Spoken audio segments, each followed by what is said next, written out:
Olá, pessoal! Estamos aqui reunidos para mais um podcast do nosso Pod Saúde, nosso segundo encontro, e hoje a gente vai conversar aqui com vocês sobre um tema extremamente relevante e muito comum no mundo inteiro, que é a obesidade. Então, convido aqui as minhas colegas para a gente já começar essa discussão polêmica. Se a gente já tivesse filmado aqui, gravado o que a gente já conversou, já tinha saído o nosso pod. Então, comecem, gurias. O que vocês acham? O que a gente deveria abordar hoje aqui sobre esse tema?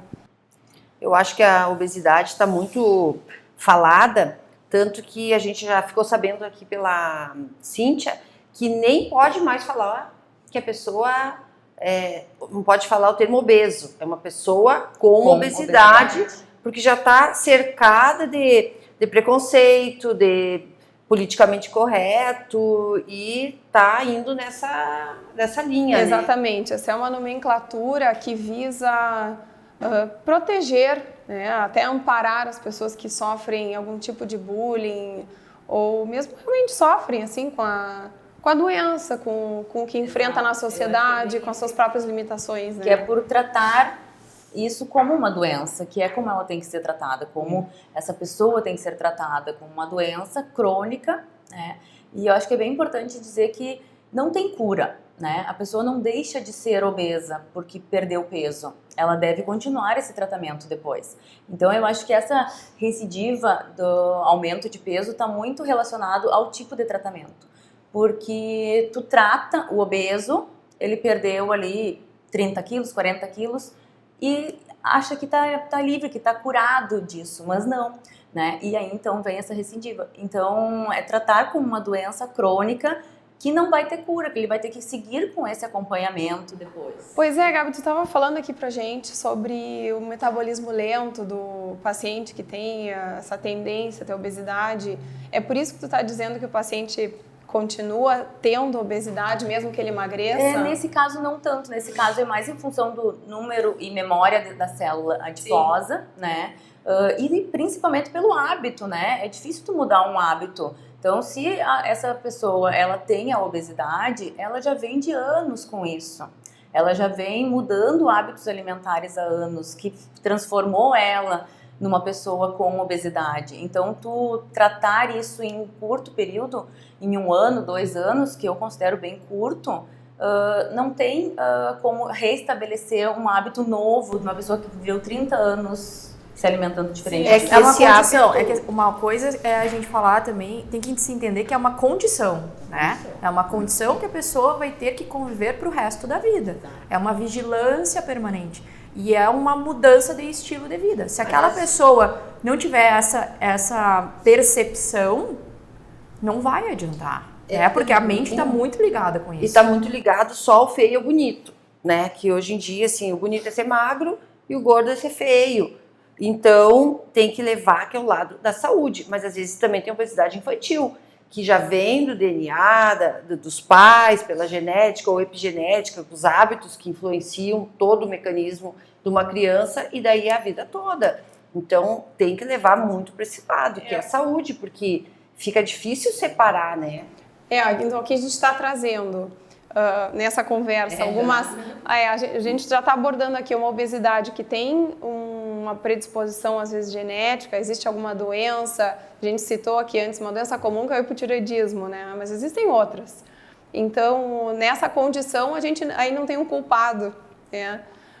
E da outra forma, muito provavelmente pelos hábitos alimentares, pelas coisas que são ensinadas aqui no nosso 2023, porque a gente tem muita comida no supermercado que é ruim, né? A gente tem... É fácil.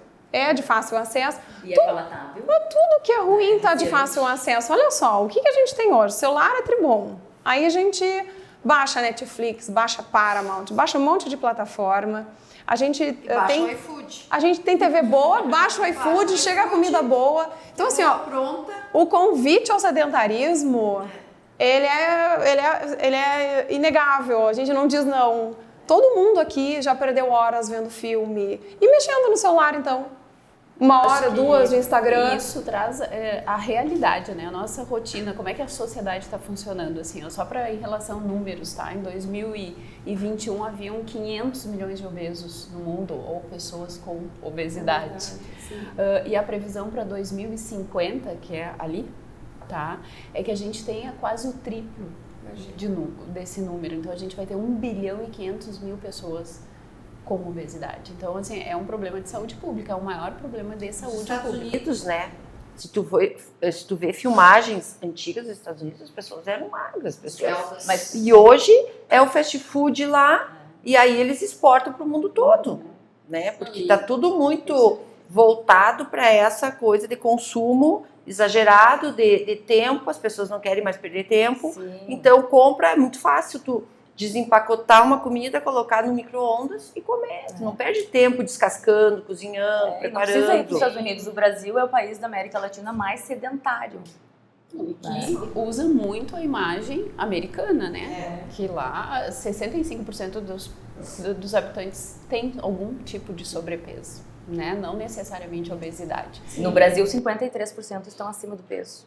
Então, assim, a gente ainda vai Isso impacta diretamente na saúde pública, né? Nos gastos com tudo. Internação. Remédios, claro. Porque não adianta a gente dizer que a gente vê muito assim, a pessoa com obesidade, ela tá muito mais exposta nas redes sociais hoje, ela mostra isso como uma condição de vida tolerável, que se tem alternativas para viver bem, coloca uma roupa diferente e consegue levar, ou não, se aceita daquela forma e vende isso, e a gente está falando aqui realmente de vender essa imagem, e vem e apresenta exames de sangue normais, mas isso não quer dizer que essa pessoa seja saudável. Exato. E eu acho que essa tecla tem que ser batida. Quando acontece algo com essa pessoa e ela vai parar no hospital, gente, tudo é mais difícil. Sim, se ela tem que ir Tudo é para uma mais UTI, difícil. uma ventilação mecânica com um paciente obeso, operar um paciente, tem Tudo é obesidade, mais abrir uma difícil. barriga, né? Então assim, não é... Na Covid ficou evidente isso, né? Com certeza. Então não é tu ir fazer o teu painel de check-up laboratorial todo ano,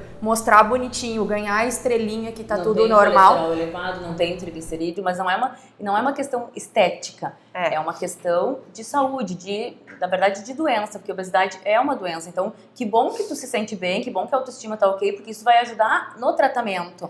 Mas é uma patologia e precisa ser tratada, precisa ser revertida. Porque ela arrasta um monte de coisa junto. É isso que tem que se ter em mente. Ela arrasta o problema cardiovascular, ela vem com a diabetes, ela vem com uma doença venosa crônica, ela vem com um aumento de incidência de alguns tipos de câncer. Então, assim, ela arrasta um monte de coisa junto que fica atrás dessa imagem que eu me sinto bem com o meu corpo e tá tudo certo. A saúde bucal, pelo excesso da inflamação, é afetada diretamente a gengiva, o periodonto, a inserção do dente. A pessoa está sempre com uma inflamação crônica na boca. E isso, via sanguínea, pode ir para o coração, pode ir para o rim, porque pode perder precocemente um dente rígido, um dente sem nada, por conta de uma inflamação, sem falar naquilo que a pessoa come o dia todo, né? Acaba comendo o tempo inteiro, vai lá, come uma bolachinha, come um doce, come uma bala. Não dá tempo do teu organismo fazer o tamponamento e aumentar o pH da boca para limpar. Tá sempre ácido, tá sempre com açúcar. Sim. Olha, então a gente vai falar de muita coisa difícil aqui, porque é multifatorial.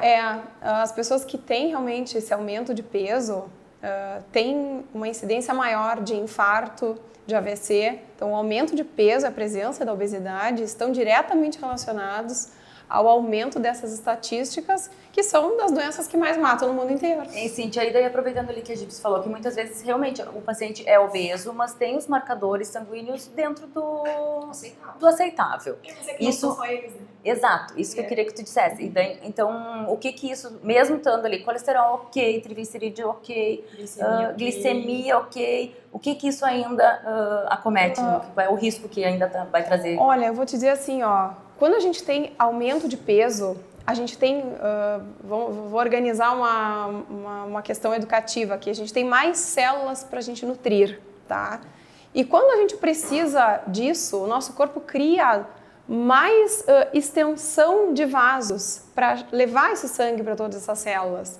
E quando a gente tem um sistema arterial longo, cada vez mais longo para nutrir esse monte de células, a gente tem uma maior pressão arterial dentro desse sistema, tá? Então, já estou te dizendo que quando a gente tem aumento de peso, a gente tem aumento de pressão. E aí, toda vez que a gente tem aumento de pressão arterial, a gente tem disfunção endotelial, tá? A gente tem uma troca ali de substâncias químicas nas artérias que vão gerar uma tendência à vasoconstrição, a, vamos dizer assim, abrir poros para entrar gordura nas artérias e formar as placas de ateroma, que são as placas de gordura, a aterosclerose, né? Tem esses nomes aí que são quase que sinônimos. Então, a gente tem doença, sim. Não quer dizer que a gente vai encontrar todas ao mesmo tempo. Sim. Então, às vezes chega um paciente com aumento de peso, né? A gente vai fazer ali uma avaliação laboratorial inicialmente e a gente identifica ali que o perfil lipídico tá ok, tá tudo ok, mas a gente tem um depósito de gordura que não é normal. Então, daqui a pouco esse paciente também vai apresentar, além dos níveis tensionais aumentados, vai começar a ter aumento de rigidez arterial, pode apresentar até acúmulo de gordura no fígado, começa a ter esteatose hepática, que é um fator de risco até para ter insuficiência cardíaca. Então, esse é um corpo inflamado. Eu até nem sabia dessa questão de inflamação de gengiva, mas a gente sabe que em algum momento isso vai aparecer. Né? Tanto que um dos nossos marcadores é a circunferência abdominal. Porque a gordura está nas vísceras, está por dentro, não é É só o mais por fora. perigoso, né? Porque a Cíntia antes falou que a gordura é escondida pela roupa, né? Então, quando a pessoa está numa gordura aceitável, está escondendo, bota uma roupa, fica bonitinho, não aparece. Mas aquilo ali também vai tocando, daqui a pouco vai saindo do controle, né? Já começa o problema. O que é importante, assim, é determinar, assim, ó, estar acima do peso não quer dizer ser feio, apesar de, né, não é essa visão que a gente está querendo passar aqui. Conheço inúmeras mulheres que estão acima do peso e são lindas, tá? São mais bonitas do que alguém que está com peso normal. Então, isso tem que ficar claro, mas mesmo aquele paciente que chega acima do peso, com avaliação laboratorial normal, ele tem um organismo inflamado, ponto. Exato. Tu falou da gengiva, a Cíntia falou da parte coronariana, eu vou puxar para o meu lado, da parte da imunidade. Quando a gente tem um organismo inflamado, o nosso sistema imune vai trabalhar todo de uma forma errada. E quando ele trabalha de uma forma errada, ele não consegue detectar, em fases iniciais, células tumorais. Então, por isso que os obesos têm essa predisposição e inúmeros tipos de tumores são mais frequentes em obeso, né? Então, a gente tem que determinar. É inflamado? É inflamado. Eu consigo determinar isso por aquela avaliação padrão que a gente faz de exames laboratoriais? Não, mas ele é inflamado. Em algum momento vai chegar a conta para pagar. Às vezes a gente acaba fazendo um diagnóstico, digamos assim, ao inverso. Chega o paciente no consultório com uma trombose de perna e aí a gente vai fazer uma pesquisa do porquê que aquilo está acontecendo e uma das coisas que a gente pesquisa são neoplasias. E aí a gente acaba descobrindo a neoplasia pela trombose da perna, porque esse paciente acaba tendo uma hipercoagulabilidade. Então, assim, ele forma aquela trombose na perna, opa, não, tem mais coisa aí, não é só a obesidade em si. Porque a obesidade, ela acaba escondendo, por exemplo, como por ser uma doença inflamatória também, que inflama todo o organismo, como a gente está batendo nessa tecla faz horas, ela esconde outras coisas. Então, esse paciente muitas vezes vai fazer um ultrassom da perna para ver aquela dor que ele está na perna, por que a perna está inchando, e as suas safenas são normais. Isso tem estudo do ano passado que foi publicado numa das maiores revistas de cirurgia de obesidade. As safenas são normais. E tudo por quê? Por causa dessa inflamação, aumenta a circunferência abdominal, comprime as veias na barriga e o paciente tem aquela perna inchada, dolorosa, que acaba fazendo aquele escurecimento de perna, fica aquela perna endurecida e que isso vai melhorando quando essa inflamação começa a reduzir. E para reduzir essa inflamação, mudando o estilo de vida, reduzindo esse peso que está tendo essa sobrecarga nesse paciente, né? E vou dizer que o paciente obeso, com obesidade, ele é um dos pacientes mais difíceis de ser tratados, né? É diferente de um paciente que tem um outro objetivo, quer ganhar massa muscular, quer reduzir uma glicemia porque tem diabetes. O paciente obeso, tu tem que tratar de uma forma muito mais integratista, né? Ele tem que ter muito mais apoio, não pode ser só nutricionista. Antes a gente estava comentando até sobre a cirurgia bariátrica, que exige que o paciente tenha um acompanhamento psicológico, por exemplo, de um ano antes, prévio, mas só prévio. Daí fez a cirurgia e fez uma cirurgia na cabeça também? Não. Ele continua com aquele pensamento. Ele comia 3.000, 4.000 calorias por isso. Vocês não têm ideia de quanto que é 3.000, 4.000 calorias. Pelo biotipo de vocês, eu tenho certeza que vocês não têm ideia disso. É muito volume. Para te começar a consumir 500 calorias? Não, daí tu imagina, tu faz a cirurgia. Aí o pós-operatório imediato, tu não come nada. Não são as 12 horas de privação da comida. Não são aquelas 12 horas de jejum pra tu fazer o procedimento. São as 12 horas de jejum procedimento, e aí tu faz o procedimento, e daí tu começa tomando um copinho com 50 ml. 50 ml de água de coco. Então daí tu imagina uma pessoa que comia 3.000 calorias. Não muda o pensamento da noite pro dia. Daqui a pouco, sim, eu até fiquei pensando que, de repente, esse paciente... O que tem a doença, né, que é mais doente, não estou nem me referindo ao paciente que tem uma doença genética, tá? Daqui a pouco deveria ter uma abordagem como a gente tem com o paciente que é o adicto, né? O paciente que faz acompanhamento porque já teve, né, dependência química, ou mesmo que está parando de fumar, porque é um comportamento. É um comportamento, é um jeito de vida. É muito mais difícil mudar o jeito de viver do que tomar remédio. Tomar remédio é muito mais fácil. Então, de repente, talvez o segredo para a gente tratar a obesidade seja essa abordagem multidisciplinar e com muita força de vontade. E começar lá do início. Porque a pessoa, às vezes eu vejo uma pessoa com obesidade, eu fico pensando, nossa, isso aqui não começou ontem. É uma história. Então, assim, eu acho que tem que ser batido na tecla da educação lá no início. Com os nossos exemplos para os nossos filhos, com educação nas escolas, com mudança de hábitos alimentares, com hábitos de atividade física, porque aquilo é uma história que vai se construindo. Tu pode, né, mudar, começar a voltar um pouco àquela história da nutricionista, descascar menos, né, desempacotar menos e descascar mais. Então, eu acho que isso, e tá muito dos pais passar para os filhos, aquele exemplo, aquele modelo, eu acho que é isso que tem que... E a nossa geração passou por um processo, a gente vivenciou isso. Por quê? Porque nos anos 80 não tinha adoçante, por exemplo, não era uma coisa comum um adoçante. A nossa geração não fala nada. Não, a geração das gurias, não a nossa.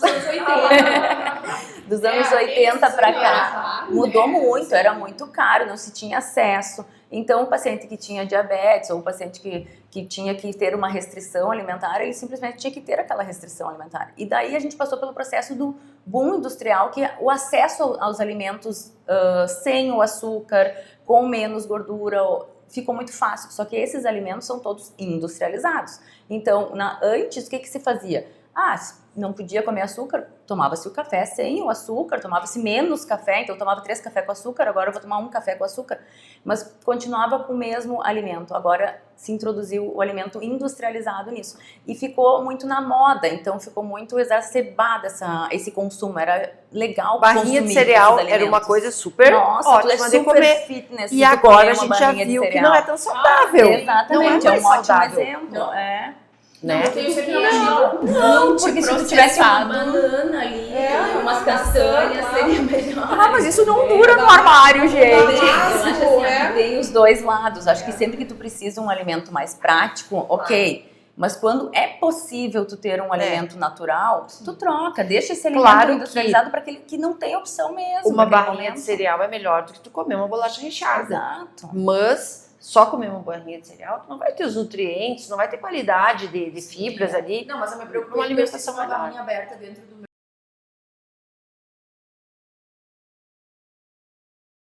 Ai, que preocupante. Laranja não ia dar Nem os Não ia fungos dar certo. atacam. Nem fungo Quando uma Ninguém coisa quer. Um alimento que nem fungo fazendo ataca, experimento. foge dele porque não é bom. Mas olha, eu vou te dar uma dica. Eu vou dar uma dica de nutricionista, que eu não sou, que eu tive uma vez. Vai lá que todo mundo tem Uma nutricionista me ensinou uma coisa que eu achei fenomenal. Então eu comprei uma vez só, tá? Castanhas, nozes, damasco, agora eu já não me lembro mais a proporção. Mas ela me ensinou a comprar aquele papel filme e a gente separar pequenas porções do filme e fechar uma bolinha. Tá? E deixar aquele monte de bolinha guardada no armário. Então a gente pega aquela bolinha que tem um pouquinho de castanha em nós e não fica com gosto de ranço. 3 meses pode ser que sim, né? Mas tu coloca no iogurte. Tu coloca no iogurte e daí tu consegue. Olha aí, ó. Meu Hermes patrocínio, por favor. Aí, ó, McDonald's. Não, mas Deus não vai patrocinar. É pequenininho assim, ó. Fica bem vedado, tu coloca na bolsa. E aí tu faz um mix ali, coloca. Mas tipo, a gente tá falando coisas bonitas, né? Mas isso vai contra a humanidade, né? Cada vez está trabalhando mais, é muito mais fácil no mercado. Mas é exatamente isso. Os alimentos são multiprocessados. A nossa geração viu isso surgir. Nossos filhos já receberam pronto. Né? Então, o que vai ter que ser trabalhado? A consciência deles. Porque assim, ó, aquilo que eu falei da obesidade, a 2021 era tantos, daqui a 30 anos vão ser 3 vezes mais, é que o processo está muito mais rápido. O processo está muito rápido, é verdade. Alguma coisa tem que ser feito, né? Então, aí a gente vai contra o fluxo, tá? Eu tô dizendo, não, vamos comer fruta, vamos descascar, Tá. Então, assim, é um trabalho de formiguinha, né? A gente tem que puxar aos poucos. Nós somos formiguinhas. A ideia é... Com elefantes, vou dar um exemplo. A FGV publicou agora, há pouco tempo, um artigo tentando desviar o foco da obesidade na alimentação.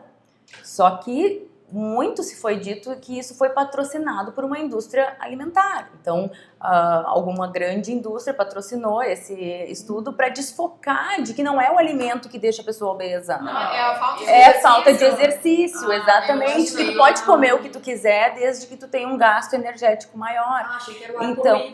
Não, então eles querem tirar o foco disso. Por quê? Porque a indústria ganha muito. A Nestlé, né? Nós estávamos falando. Sim, tipo, essa publicação não vamos falar o nome da indústria alimentícia. Mas é uma indústria grande, famosa, poderosa, tem muita coisa gostosa e ela assumiu publicamente que os alimentos não são saudáveis. Então, assim, escancarou. Olha, eu produzo alimento que não é saudável, que não tem qualidade. Então, o que eu vou fazer? Eu vou mexer toda a mídia para que as pessoas entendam que o meu alimento não é saudável, mas a culpa é delas, porque elas não estão fazendo exercício suficiente. Exato, então é mudar o foco. Então nosso trabalho é muito de formiguinha mesmo. O que eu acho, assim, ó, aquela frase do Buda, né, o caminho do meio.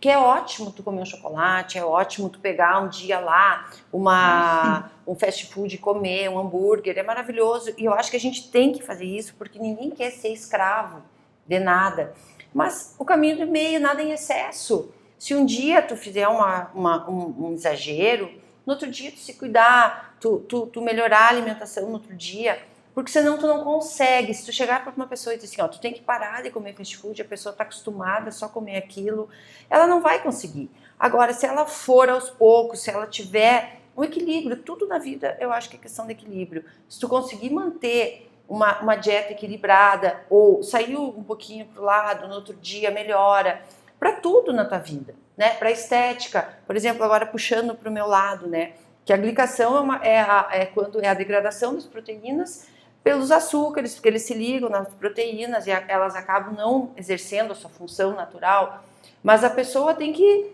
também não ficar presa naquilo, né? Tem que lembrar que os dentes também são prejudicados, que o coração, que pode ter um risco aumentado de câncer, para conseguir se manter nesse equilíbrio. Eu acho que o segredo é o equilíbrio. Não, tem que se ter assim também uma certa empatia com esse paciente, com essa pessoa que vem nos procurar, né? Porque muitas vezes eles são a gente mesmo, quando tá atendendo, a gente começa a pensar assim, poxa, mas que preguiça, né? Eu acho que essa palavra vem muito à cabeça, talvez a gente não fale isso, né? A gente não externalize isso, mas a gente pensa. Quem aqui nunca atendeu alguém e pensa assim, puxa vida, mas era só... Não se ajuda. Era só comer melhor. Era só fazer uma atividade física, né? E às vezes tem muito mais por trás disso. Às vezes tem um trauma por alguma coisa que está sendo externalizado ali por uma compulsão alimentar, né? O paciente pode ter uma depressão. Uma Tem depressão. uma criança interna ali com muita ferida para curar e a pessoa Foi criada num pode meio que criar. nunca foi incentivado. E gurias, e daí muitas vezes a cura vem com outra patologia, né? Então para de exagerar na alimentação e começa a fumar ou começa a beber. Tem muitos pós-bariátricos alcoólatras, né? Porque Muda, tu né? transfere aquela compulsão, né? E essa necessidade oral, eu acho que o principal é essa necessidade oral. Tu supre todos, não digo, mas muito dos teus sentimentos com essa necessidade oral. Tô ansiosa, é muito bom come. comer, Quero né? comemorar, come. É muito Né? Então, tu levar esse alimento à boca, e eu falo para meus pacientes que isso começa desde a infância, a gente tem que cuidar com as crianças isso. Porque a criança chora, o que tu faz? Tá com fome. Ou dá chupeta. Tudo é um estímulo oral. E isso, tu vai entrando pensando, bom, se eu tô triste, eu preciso de alguma coisa oral para me saciar, né? Para passar esse sentimento. Então, é importante desde a infância a gente conseguir também cortar esse vínculo com ele. Quem tem filha pequena já ficou pensando nisso, né? Dar um pirulito, né? mas Chorando, assim, dá um pirulito. Quem aqui não tem a sua comida de conforto quando tá ansioso, quando Eu tá acho que triste? tudo bem. Todo mundo Tem. tem. Todo mundo tem. Só que daí a gente volta ao equilíbrio que a Gisele tava falando. Tu não vai deixar...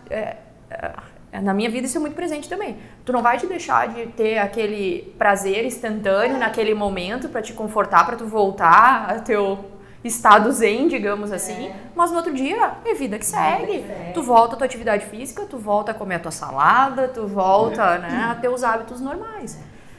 Gurias, eu acho que o que a gente está fazendo aqui é o que a gente pode fazer pelo próximo. A gente sabe, nós todas aqui, o que a obesidade pode causar aos pacientes, às pessoas.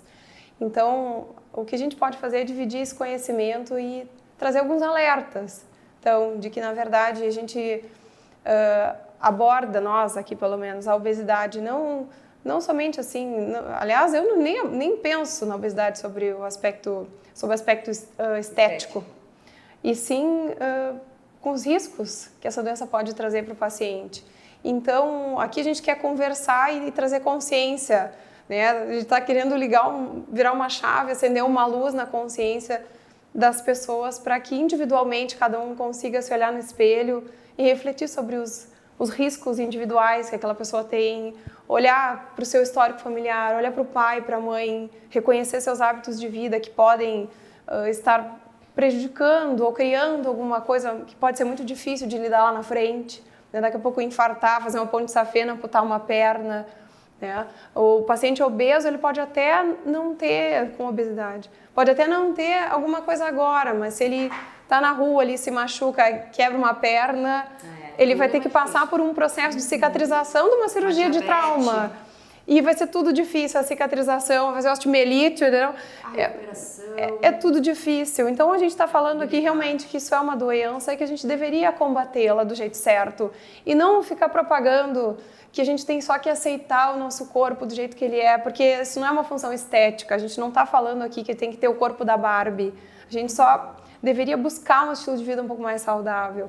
E vou te dizer assim, eu até tenho alguma esperança, porque esses números estão crescendo com a crescente industrialização, com toda essa modernização que a gente tem, tanto de TV, como de celular, como de comida no pacote. Mas eu também vejo que, em paralelo a isso, a gente tem mais pessoas hoje fazendo esporte, querendo fazer grupo de corrida, querendo ser ciclista. Tem muita gente buscando suplemento alimentar.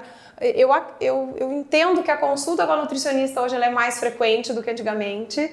Ela era uma podadora, hoje não é tanto. Eu acredito que sim, que acho que quebrou um certo preconceito que se tinha antes. Mas em relação à atividade física, tem reduzido bastante. Sim, a gente tem 8% da população frequenta academia, por exemplo.